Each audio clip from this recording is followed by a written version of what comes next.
ఏదైతే తిరుపతిలో గత నెల 28వ తారీఖున పెట్రోల్ కొరతలు అన్నది ఏర్పడినటువంటి నేపథ్యంలో పెట్రోల్ బంక్ల వద్ద కూడా భారీ ఎత్తున వాహనాలంతా కూడా వాహనదారులు నిలిచినటువంటి పరిస్థితి. అయితే ఇదే అంశం మీద వైసీపీ చెందినటువంటి భూమన అభినయ్ రెడ్డి వినూత్నమైనటువంటి రీతిలో నిరసన వ్యక్తం చేశారు. అయితే ప్రధానంగా ఒక ఎద్దల బండి తీసుకుని దానిపైన ఆటో ఎక్కించి తర్వాత ఒక ఇద్దరు ముగ్గురు ఆ బండిపైకి ఎక్కి కొంత దూరం ఆ ఎద్దల బండి ముందుకు నడిపిస్తూ నిరసన వ్యక్తం చేసినటువంటి పరిస్థితి. అయితే ఇప్పుడు సోషల్ మీడియాలో anchor Rashmi versus YCP social మీడియాగా ఒక వారుగా నడుస్తుందని చెప్పారు. అయితే ప్రధానంగా వైసీపీ నేతలు చెప్తున్నది ఒకటి, మేము నిరసన తెలియజేసేందుకు చేసేవే తప్ప ఎక్కడే కానీ మూగజీవాల్ని ఇబ్బంది పెట్టాలన్నటువంటి భావన మాకు లేదు.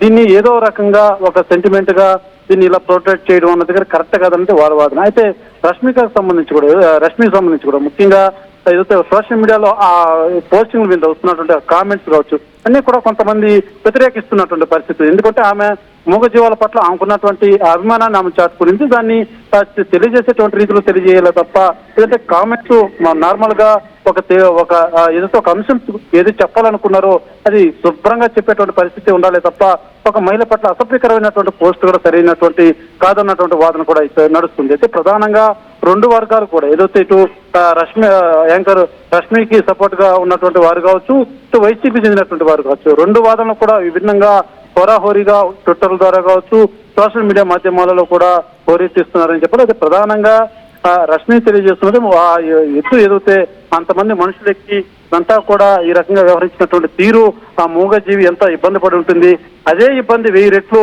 ఆ మనుషులకంతా కూడా కావాలంటూ కూడా ఆమె తెలియజేస్తున్నటువంటి పరిస్థితి. అయితే దీన్ని పూర్తిగా కూడా వైసీపీ నేతలు మాత్రం ఖండిస్తున్నటువంటి పరిస్థితి ఉంది. ఒక రకంగా సోషల్ మీడియాలో మాత్రం ఈ అంశం అన్నది తీవ్ర దుమారమే రేగుతుందని చెప్పాలి. అయితే ఎవరి వాదన వాటి ఉన్నప్పటికీ కూడా ఇది ఒక సున్నితమైనటువంటి అంశం, ఒక సెంటిమెంట్ తో కూడుకునింది కాబట్టి దీని వాటిని రాజకీయంగా కాకుండా కొంత మానవత్వంతోనే చూడాల్సిన పరిస్థితి ఉంది.